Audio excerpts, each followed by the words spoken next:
ॐ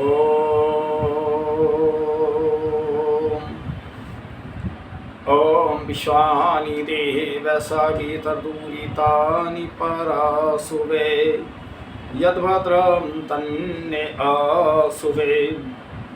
आज का जो मेरा आर्य दर्शन पर विषय रहेगा कि दुर्योधन द्वारा पांडवों को जला मारने के लिए वरना व लाक्षागृह भेजना। तो देखिए ये संसार कितना लोभ लालच में मनुष्य आ जाता है कि पांडवों को मारने के लिए और एक लाक्षागृह बनवाया। तो वहाँ धृतराष्ट्र कहने लगा कि पांडवों से प्रिय पुत्रों वहाँ बहुत अच्छा एक मेला लग रहा है, बहुत बड़ा मेला है, आप वहाँ जाएं।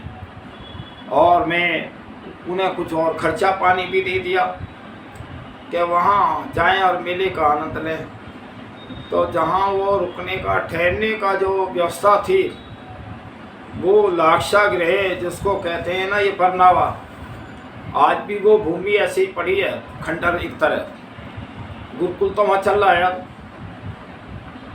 तो वहाँ पांडवों को भेजा और वहाँ पहले से ही घास फूस, पेट्रोल और जो ज्वलनशील पदार्थ जो अग्नि को जल्दी पकड़ने वाले थे वो सारे उससे वो एक बनवाया, महल बनवाया कि यहाँ में पांडव रहेंगे। एक व्यक्ति जो उसमें आग लगाने के लिए कर दिया कि पांडवों को कहीं रास्ता ना मिलेगा, रास्ता कहीं था नहीं। और तो पांडवों को जला के मारने का षड्यंत्र था।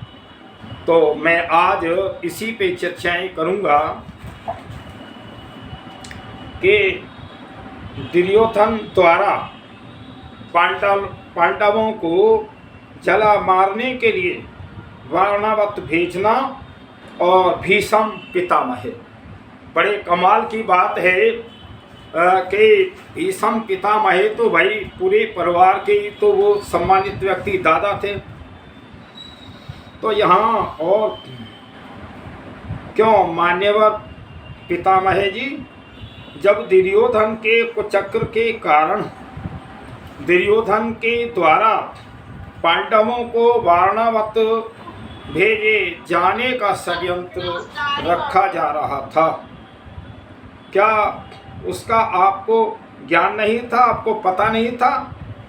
पर आप तटस्थ मध्यस्थ रूप से देख रहे थे, पता सब था, देख रहे थे, पर मना नहीं कर सके। देखिए कैसे दादा थे भीष्म। तो यहाँ पांडवों को मृत्यु के मुख में धकेलने जाने का आपने विरोध नहीं किया। आपसे तो दासी पुत्र कहे जाने वाले महात्मा विदुर ही ठीक हैं, जिन्होंने दुर्योधन को की कुचाल को भांप कर और संकेत से युधिष्ठिर को सब कुछ समझा दिया।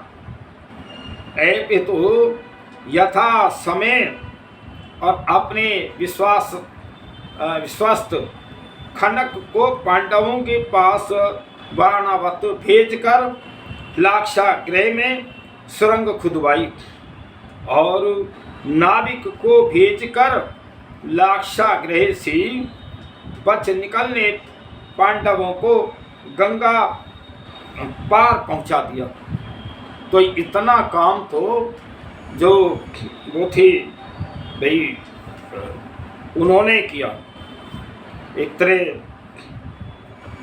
तो देखिए जो परिवार का हितैषी, राज का हितैषी होता है तो उनको हित ही होता है।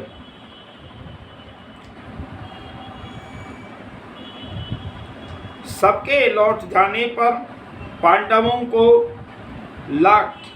वारणावत जाने के लिए विदा करते हुए और अनेक भाषाओं की जानने वाले विदुर ने सांकेतिक भाषा में युधिष्ठिर से कहा कि नीतिज पुरुष को शत्रु का मनोभाव समझकर उससे और अपनी रक्षा करनी चाहिए। एक ऐसा अस्त्र है जो लोहे का तो नहीं है, परंतु शरीर के कष्ट नष्ट कर सकता है शरीर को। अर्थात तुम्हारे लिए शत्रुओं ने ऐसा भवन तैयार किया है जो आग से भड़कने वाले पदार्थों से बना है। आग घास फूस सारे जंगल को जला डालती है, परंतु बिल में रहने वाले जीव उससे अपनी रक्षा कर लेते हैं। तो इस प्रकार भाई विदुर जी जो है धर्म युधिष्ठिर को समझा रहे हैं। तो फिर अर्थात उससे बचने के लिए तुम एक सुरंग तैयार कर लेना, और अंधे को रास्ते दिशाओं का ज्ञान नहीं होता। अंधे को तो बिना धैर्य के समझदारी नहीं आती है। मेरी बात को सही भांति समझ लो, सही अर्थात दिशा और आदि का ज्ञान पहले से ही ठीक कर लेना, तो इससे रात में और भटकना न पड़े, रात्रि में भी सीधे निकल जाए। शत्रुओं के लिए हुए बिना और लोहे के हथियार को भी स्वीकार करता है, वह शाही है, और बिल में घुसकर आग से बच जाता है। अर्थात उस सुरंग से, और यदि तुम बाहर निकल जाओगे तो उस भवन की आग में जलने से बच जाओगे। तो घूमने फिरने से रास्ता अपने आप पता लग जाता है, नक्षत्रों से दिशा का पता लगता है, और जिसकी पांचों इंद्रियां वश में हैं, शत्रु उसकी कुछ भी हानि नहीं कर सकता। अर्थात तुम पांचों भाई एक मत रहोगे तो शत्रु तुम्हारा कुछ नहीं बिगाड़ सकेंगे। विदुर का संकेत सुनकर युधिष्ठिर ने कहा, मैंने आपकी बात को भली भांति समझ लिया है। तो समझ लिया है। विदुर हस्तिनापुर लौट गए, और यह घटना फाल्गुन शुक्ल अष्टमी रोहिणी नक्षत्र था। उस समय एक सुरंग खोदने वाला विदुर का बड़ा विश्वास पात्र था, और उसने पांडवों के पास आकर कहा, मैं खुदाई के काम में बड़ा निपुण हूँ, तो विदुर की आज्ञा से आपके पास आया हूँ मैं, आप मुझ पर विश्वास कीजिए। तो विदुर ने संकेत के तौर पर और मुझे बतलाया। चलते समय मैंने मलेक्ष भाषा में कुछ कहा था, और उन्होंने जो मैंने आपकी बात समझ ली है यह कहा था, क्रोधन जल्दी ही आग लगाने वाला है। तो देखिए, इन दुर्योधन ने क्रोधन नाम का आग लगाने के लिए भी वहाँ छोड़ा हुआ था बंदा, तो मैं उसकी क्या सेवा करूं? तो युधिष्ठिर ने कहा, भैया मैं तुम पर पूरा विश्वास करता हूं, इस आग के भय से तुम हमें बचा लो। तो देखिए, तब सुरंग खोदने वाला कारीगर और युधिष्ठिर को आश्वासन देकर और खाई की सफाई करने के बहाने अपने काम पर डट गया, और उसने उस घर के बीचों बीच एक बड़ी भारी सुरंग बनाई, और जमीन के बराबर ही उसमें किवाड़ भी लगा दिए, दरवाजा। तो क्रोधन आकर देखने ले, इसीलिए सुरंग का मुंह बिल्कुल बंद कर दिया। तो देखिए, इस बिगाड़ के मूल कारण महाभारत युद्ध से पूर्व 1 सहस्र वर्ष के प्रवृत्त हुए थे, क्योंकि उस समय ऋषि मुनि भी थे, तथापि कुछ कुछ आलस्य, प्रमाद, ईर्षा, द्वेष के अंकुर उगे थे और वे बढ़ते बढ़ते और युद्ध बढ़ते बढ़ते और वृद्ध हो गए। तो ये ऋषि दयानंद कहते हैं कि जो आपस के वैर भाव थे वो बढ़ते बढ़ते इतने हो गए जो महाभारत काल का युद्ध हुआ। तो यहाँ फिर विदुर कहते हैं, विदुर का भेजा हुआ एक विश्वास पात्र मनुष्य पांडवों के पास आया और उसने पांडवों को विदुर का बताया हुआ संकेत और सुनाया और कहा, यह नौका तैयार है और आप इस पर चढ़कर और गंगा पार हो जाइए, आने और हो जाइए। उसने उनको गंगा पार पहुंचाकर पांडवों का जय जयकार किया और उनका कुशल संदेश लेकर वह विदुर के पास चला गया। तो देखिए, मैंने ये लाक्षागृह को 2 बार देखा है। इसके जो है दक्षिण दिशा की तरफ में नदी है, बिल्कुल वहाँ से लगती हुई, और जो सुरंग है वो सुरंग भी मैंने देखी। तो वो सुरंग जो है नदी तक जा रही थी। अंदर में जहाँ वो हॉल बना था उसमें भवन के अंदर से एक रास्ता बना दिया निकलने का, कोई रास्ता ही नहीं था। फिर बहुत सारे दृष्टांत भी दिए। जब आग लगती है जंगल में, जो बिल के अंदर होते हैं भाई पशु पक्षी जो, वे बच जाते हैं। तो इस प्रकार पांडवों को इशारा दिया और वो इशारा था विदुर जी का। भाई विदुर एक बहुत बुद्धिमान थे, समझदार थे, और इस युद्ध के लिए वो बिल्कुल भी उनका कहीं कोई संकेत नहीं था। युद्ध रोकने के लिए तो उनके बहुत सारे इशारे थे। तो फिर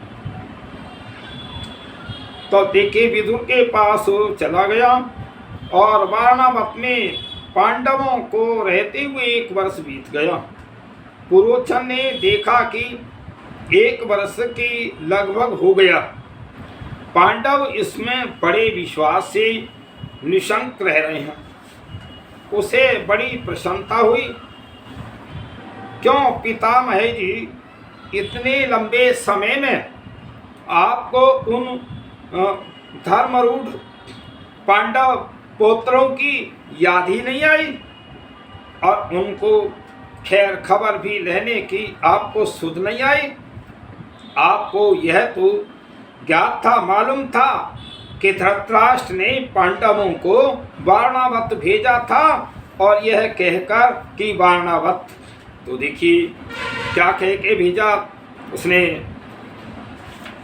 युधिष्ठिर ने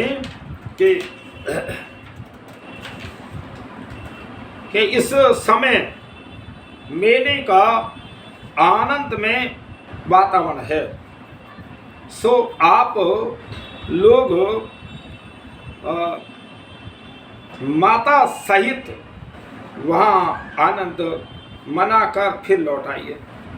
तो धृतराष्ट्र ने कहा, प्यारे पुत्रों, देखिए अंधा भी कैसी भाषा बोल रहा है। प्यारे पुत्रों कहा, प्यारे पुत्रों, तुम लोग मुझसे वारणावत की बड़ी प्रशंसा करते हैं लोग, तो यदि तुम लोग वहाँ जाना चाहते हो तो जाओ। आजकल वहाँ मेले की बड़ी धूमधाम है। देखो, वहाँ तुम लोग ब्राह्मणों और गवैयों को खूब दान देना तथा तेजस्वी देवताओं की तरह विहार करके फिर यहाँ लौटाना। तो देखिए, युधिष्ठिर धृतराष्ट्र की चाल तुरंत समझ गए। युधिष्ठिर धृतराष्ट्र की चाल तुरंत समझ गए। उन्होंने अपने को असहाय देखकर कहा, आपकी जैसी आज्ञा, हमें क्या आपत्ति है। तो उन्होंने कुरुवंश की और बाहलिक, भीष्म, सोमदत्त आदि बड़े बूढ़ों, द्रोणाचार्य आदि तपस्वी ब्राह्मणों तथा गांधारी आदि माताओं से दीनता पूर्वक कहा, हम राजा धृतराष्ट्र की आज्ञा से अपने भाइयों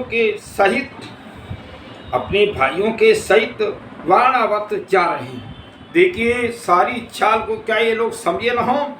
सारा परिवार था, गांधारी भी थी और धृतराष्ट्र, द्रोणाचार्य, भीष्म पितामह और सब इस धोखे में, पाप में शामिल थे। मैं बताना चाहता हूँ ये राष्ट्र का ऐसा कुछ लोह व मोह होता है।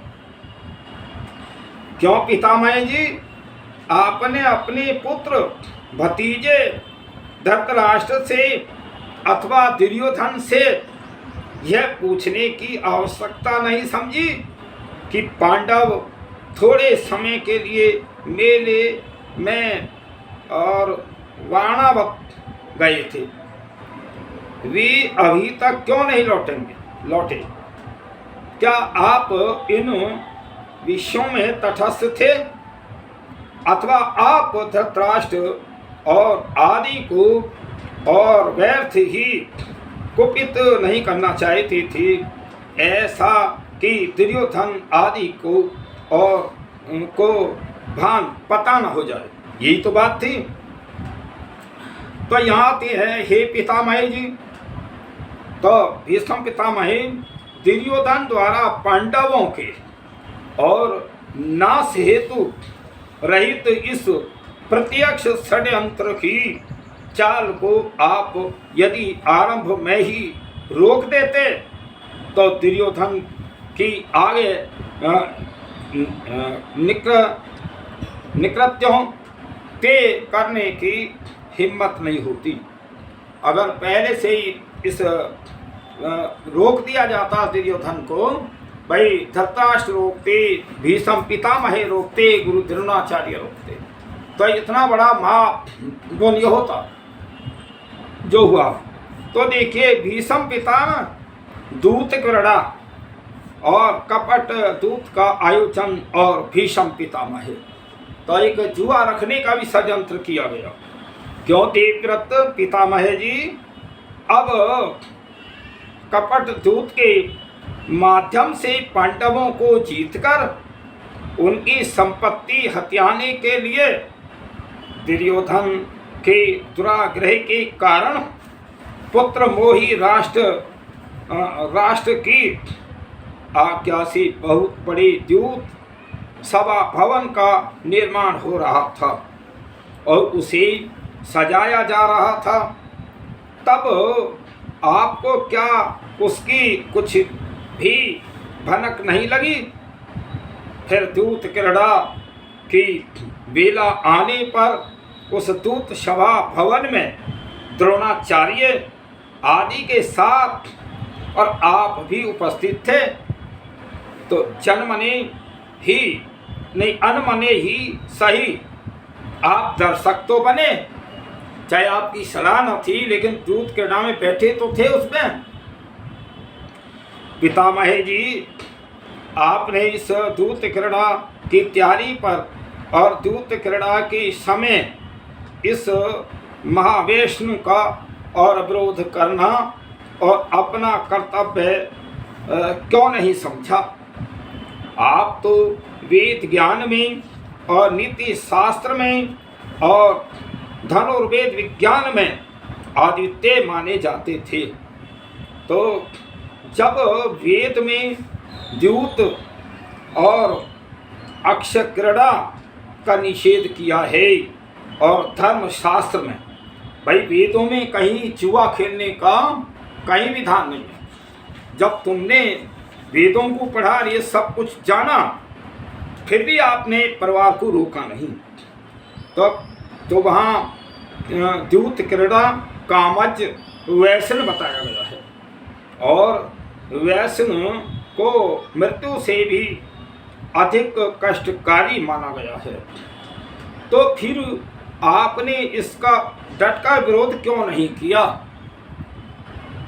तो पितामह जी, आपसे तो विदुर ही ठीक रहे, जिन्होंने द्यूत क्रीड़ा की हानियां बताई, उसका विरोध भी किया, धृतराष्ट्र को चेताया और दुर्योधन को बंदी बनाने का भी आग्रह किया। तो वहाँ विदुर जी कह रहे हैं कि ये जो जुआ है परिवार में ये ठीक नहीं है और इस दुर्योधन को तो जेल में बंद कर देना चाहिए। ये सुझाव था भाई विदुर जी का। तो विदुर बोले, हे राजन, मैं जुए के उद्योग को बहुत ही अशुभ लक्षण समझा जाता है। आप ऐसा उपाय कीजिए कि जिससे जुए के कारण आपके पुत्र और भतीजों में परस्पर वैर विरोध न हो। आपकी यह आज्ञा उचित नहीं जान पड़ती है। आप ऐसा कदापि न करें। इस जुए से आपके पुत्रों में वैर विरोध और गृह कलेश हो जाएगा, तो जिससे सारे वंश का नाश हो जाएगा। तो हे महाराज, ऐसे मणासन और रोगों की औषधि अच्छी नहीं लगती है। तो देखिए, इसमें ऐसे में वर्ण अस्त रोगी की औषधि अच्छी नहीं लगती है, ठीक वैसे ही मेरी बात आप लोगों को अच्छी नहीं लगेगी। फिर भी मैं प्रार्थना और ध्यान देकर सुनिए। यह पापी दुर्योधन जिस समय गर्भ से बाहर आया था, जब ये पैदा हुआ था तो गीदड़ के समान चिल्लाने लगा, जैसे गीदड़ बोलते हैं। ये कुलक्षण कुलवंश के नाश का कारण बनेगा।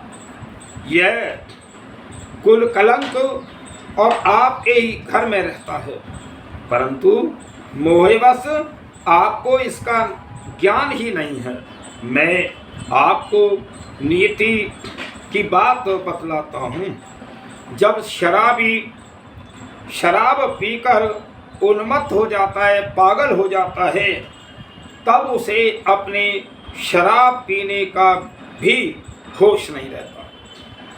नशा होने पर वह पानी में डूब जाता है या धरती पर गिर पड़ता है। वैसे ही दुर्योधन जुए के नशे में इतना उन्मत्त हो रहा है कि उसे इस बात का भी पता नहीं। पांडवों से वैर विरोध मोल लेने का फल इसकी घोर दुर्दशा होगी। तो इस तरह विदुर जी समझा रहे हैं और सभी को समझा रहे हैं। तो देखिए, एक भोजवंशी राजा ने और नगरवासियों के लिए अपने कुकर्मी पुत्र असमज्जा का परित्याग कर दिया था। राजन, आप अर्जुन को आज्ञा दीजिए कि वह पापी दुर्योधन को कैद कर ले। इसे दंड देने पर ही कुरुवंशी सैकड़ों वर्षों तक सुखी रह सकेगा और कौवे या गीदड़ के समान दुर्योधन को त्याग कर मयूर अथवा सिंह के समान पांडवों को अपने पास रख लीजिए।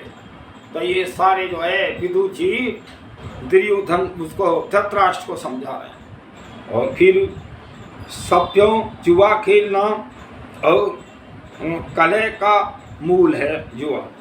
जुए से आपस का प्रेम भाव नष्ट हो जाता है, बड़े भय की और बनाव बन जाते हैं। दुर्योधन इस समय इसी विपत्ति की सृष्टि में संलग्न है। इस पहाड़ी शकुनी की दूत कौशल से भी परिचित नहीं हूँ। तो यह छल करना और इस तरह विदुर जी बहुत समझा रहे हैं कि भाई जुआ नहीं होना चाहिए, जुआ बहुत हानिकारक है। लेकिन जहाँ स्वार्थ सामने आ जाता है वहाँ बुद्धि बिगड़ जाती है। तो उस प्रकार जब बहुत जानता है बस वह बहुत हो चुका, और यह जिस राह आया है उसी राह शीघ्र इसे लौटा दीजिए। पांडवों के साथ लड़ाई मत ठानिए। इस प्रकार विदुर जी और धृतराष्ट्र को समझा रहे हैं। और धृतराष्ट्र तो बेसी अंधा ही था। तो क्यों पितामह जी, कितना अंतर है कि वीर वेदांग सत्य तत्वज्ञ आप में और विदुर में अपने द्यूत क्रीड़ा के विरोध में झुक भी और कुछ भी नहीं कहा। तो आपने भीष्म जी कुछ भी नहीं कहा, तो नहीं कहा, जबकि विदुर ने द्यूत के विरोध में कहने में और बोलने में कोई कसर नहीं छोड़ी। क्या पितामह जी, इसे क्या आपके शरीर का आलस्य कहें या बुद्धि का प्रमाद? इस प्रकार देखिए विदुर जी कह रहे हैं अनवतता लापरवाही अनदेखी करना कहें। यदि आप विदुर के समान और डटकर द्यूत का विरोध करते तो निश्चय ही द्रोणाचार्य आदि अन्य भी आपके साथ होते, और फलते ने द्यूत होता और ने प्रतिफल में ने महाभारत का युद्ध होता। तो देखिए भाई ऐसे हर समय में विद्वान समझाते हैं। आज जितना ये विश्व का युद्ध है, आज भी बहुत विद्वान चिंतन करके समझाते हैं, लेकिन एक ऐसा जो उसकी होती है ना द्वेष की भावना, तो उसमें जो समझ नहीं पाते। तो मैं एक बात बताऊं, ये सारा जो महाभारत का एक सार है। एक सत्यानंद वेद वागीशी हैं जिन्होंने ये बताया है कि किसकी कितनी कितनी गलतियां हैं। तो यहाँ भीष्म पितामह की 94 गलतियां हैं, धृतराष्ट्र की भी हैं, दुर्योधन की भी हैं, और बहुत सारी गलतियां हैं, श्री कृष्ण जी की भी गलतियां हैं। तो मैं ये सबका बताऊंगा। तो यहाँ भीष्म पितामह द्रौपदी को भरी सभा में लाने का दुर्योधन का हट, और भीष्म पितामह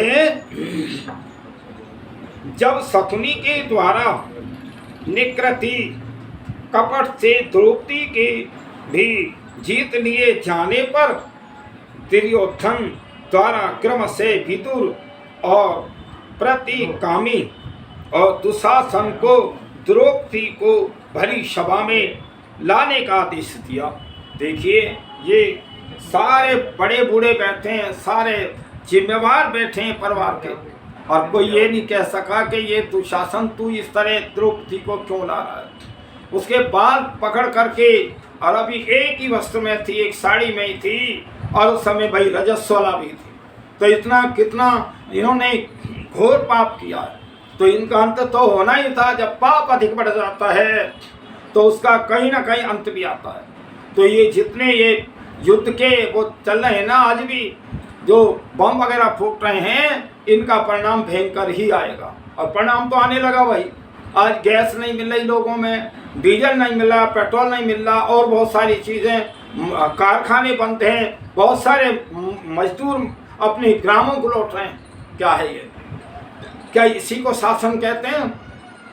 किसी को हानि पहुंचाना शासन नहीं है।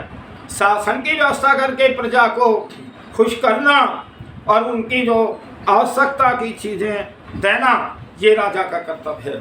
फिर यहाँ तो द्रौपदी को भरी सभा में लाने का दुर्योधन का हट, और भीष्म पितामह, जब शकुनी के द्वारा निकृति से द्रौपदी को जीत लिए जाने पर और दुर्योधन द्वारा क्रमशः विदुर और प्रतिकामी और दुर्योधन को द्रौपदी को भरी सभा में लाने का आदेश दिया। जब दुर्योधन ने विदुर जी से को पुकार के कहा, विदुर तुम यहाँ आओ, हैं?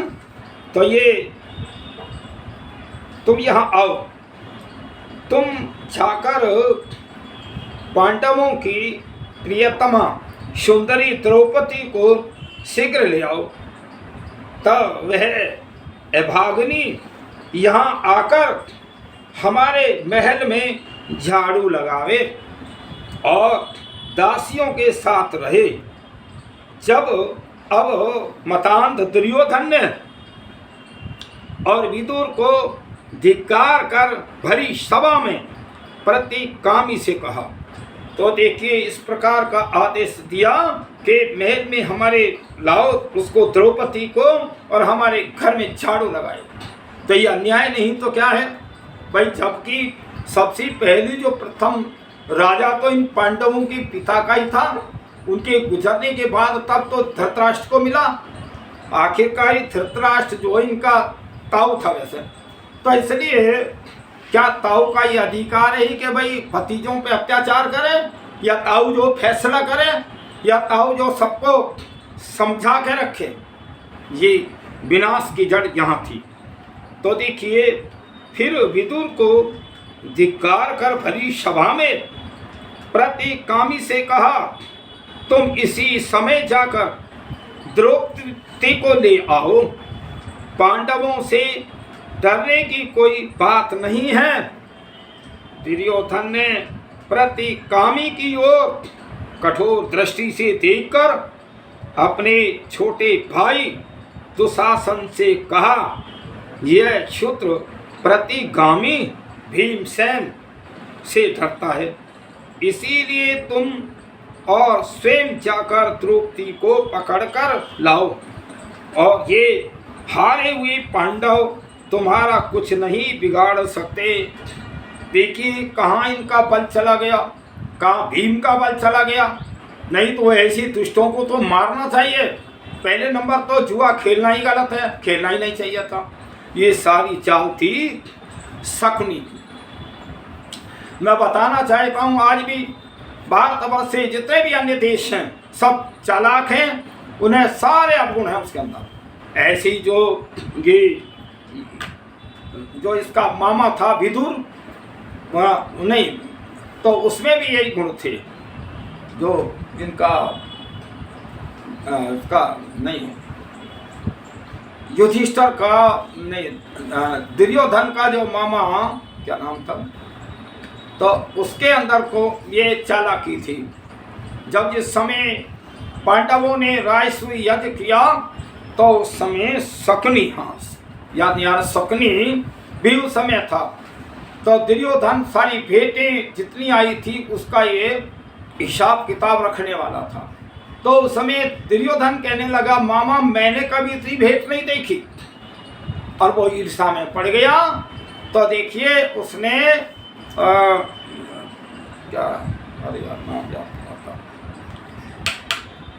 तो उस समय उसने अपने मामा से सलाह ली। तो मामा ने कहा कि इनको जो है जुए इत्यादि में बैठा करके इनको हराया जा सकता है, पांडवों को लड़ाई से नहीं जीता जा सकता। तो देखिए उस समय मूर्खता तो इन पांडवों की भी थी, इतने ही बलवान होकर के और जुए में बैठ गए और अपनी पत्नी को भी जुए में दांव पे रख दिया।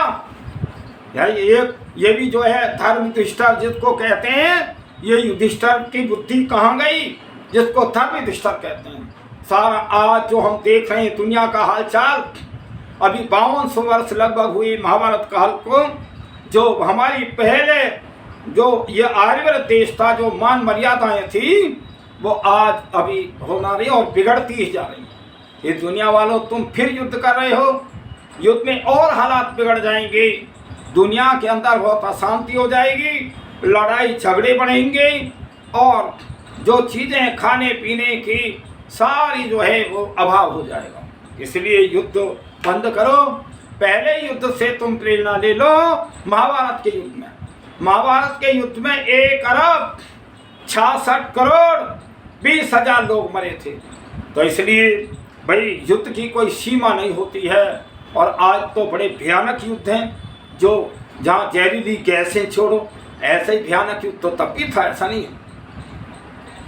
जब दुनिया के लोग मर जाएंगे तो राज किस पर करोगे? एक विचार करो। तो तुम्हें ये प्रेरणा लेनी चाहिए महाभारत के युद्ध से। क्यों पितामह जी, आपकी हिम्मत नहीं हुई कि आप दुर्योधन को द्रौपदी की दासी कहने की बात पर धिक्कारते, उसे सभा में द्रौपदी को लाने जैसा आदेश देने से रोकते, अथवा और प्रतिकामी और दुशासन को बरसते डांटते कि तुम दुर्योधन की इस अनुचित आज्ञा को मत मानो। क्या उस समय आपकी बुद्धि में प्रमाद छा गया क्या? तो आपसे तो विदुर जी ही अच्छे हैं, जिन्होंने न केवल दुर्योधन के आदेश की अवहेलना की है, अपितु उसके इस कृत्य की निंदा भी की है। तो तुमसे तो भीष्म पितामह, तुम सारे परिवार का दादा है और अन्याय अत्याचार देख रहा है। तो विदुर जी ने, तुमसे तो विदुर जी अच्छे हैं। विदुर जी ने कहा, मूर्ख, तुझे पता नहीं है कि तू फांसी में लटक रहा है? इस तरह जो है विदुर जी ने शब्द कहे। मरने वाला है तू, तभी तो तेरे मुंह से ऐसी बातें निकल रही हैं। अरे तू इस पांडव सिंहों को क्यों क्रोधित कर रहा है? और तेरे सिर पर विषैले सर्प क्रोध से फैला रहे हैं, तो फुंकार रहे हैं। तू उनसे छेड़खानी करके और यमपुरी मत जा। इस प्रकार वो भाई समझा रहे हैं विदुर जी। तो देखिए, मत जाओ। देख, द्रौपदी कभी दासी नहीं हो सकती। युधिष्ठिर ने अनधिकार उसे दांव पर लगाया है। सभासदों, जब बांस का नाश होने पर होता है तो तब उसमें फल लगते हैं। तो मत वाले दुर्योधन ने यह और मूल से नष्ट होने के लिए ही जुए के खेल को से घोर वैर और महाभय की दृष्टि की है। तो मरण सन पुरुष को हित अहित का ज्ञान नहीं होता। कहते हैं ना, जैसे विनाश काले ने विपरीत बुद्धि। जब नाश का समय आता है तो बुद्धि उल्टी चलती है। और देखिए कि जो उन्हें सीधा कोई समझाता है तो उल्टा समझे, उल्टा समझाए सीधा समझे। जब नाश का टाइम आता है, ये नाश का ये समय था जो बुद्धिमान विदुर जी बहुत समझा रहे हैं, और फिर भी ये दुर्योधन नहीं समझ रहा। तो फिर मरण सन पुरुष को हित अहित का ज्ञान नहीं होता। किसी को धर्म वेदी पीड़ा नहीं पहुंचानी चाहिए। किसी को जो मर्म वेदी, जो कष्टदायक पीड़ा है, वो नहीं पहुंचानी चाहिए। हमें शब्दों से भी नहीं पहुंचानी चाहिए। तो इसलिए हमारी नीतियां बहुत अच्छी हैं। कठोर और उद्योगकारी वचन का और प्रयोग नहीं करना चाहिए, और यह सब अधपतन का हेतु है। तो क्योंकि विदुर जी की नीतियां बहुत अच्छी हैं, विदुर जी की किताबें पढ़ के तो देखो, विदुर जी ने बहुत समझाया था धृतराष्ट्र को भी, लेकिन उसकी समझ में ना आया। तो देखिए तुझ पर रात दिन उसे बिहल किया जाती है, इसीलिए ऐसा और कभी नहीं करना चाहिए।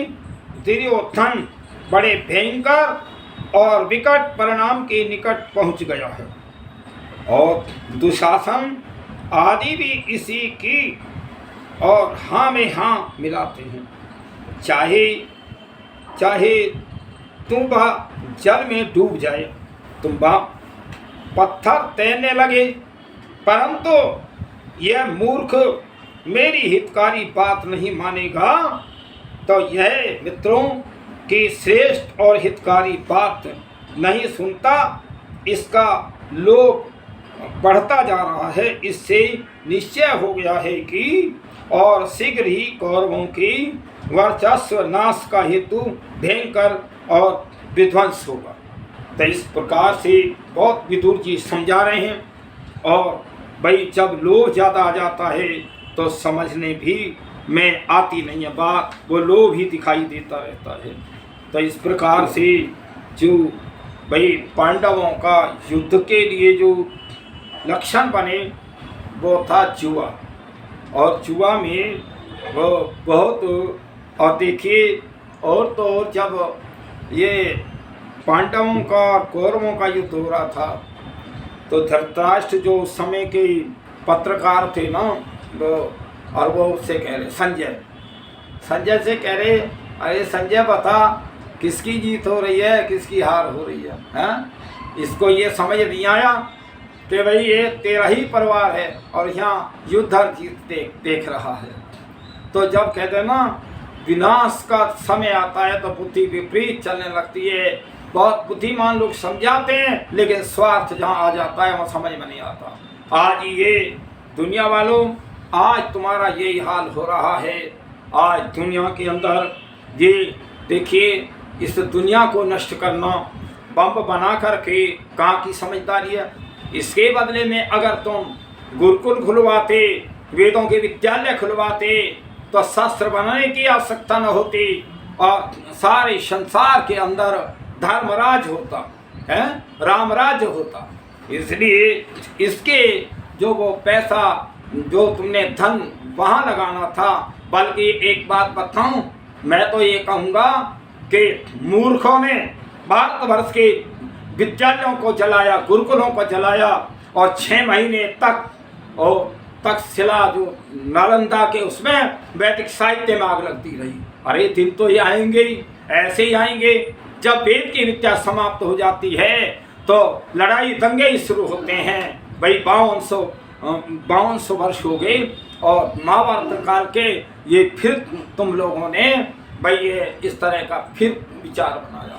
मैं एक बात कहूँ, इतनी देर जो 150 वर्ष तक कुछ थोड़ा शांति रही, ये आर्यों की वजह से रही, ऋषि दयानंद की वजह से रही। ऋषि दयानंद ने वेदों का प्रचार किया, सब राजाओं को समझाया, सब मतांतर वालों को समझाया और सबकी कमियां बनाई कि तुम्हारे मतों में ये खराबी है।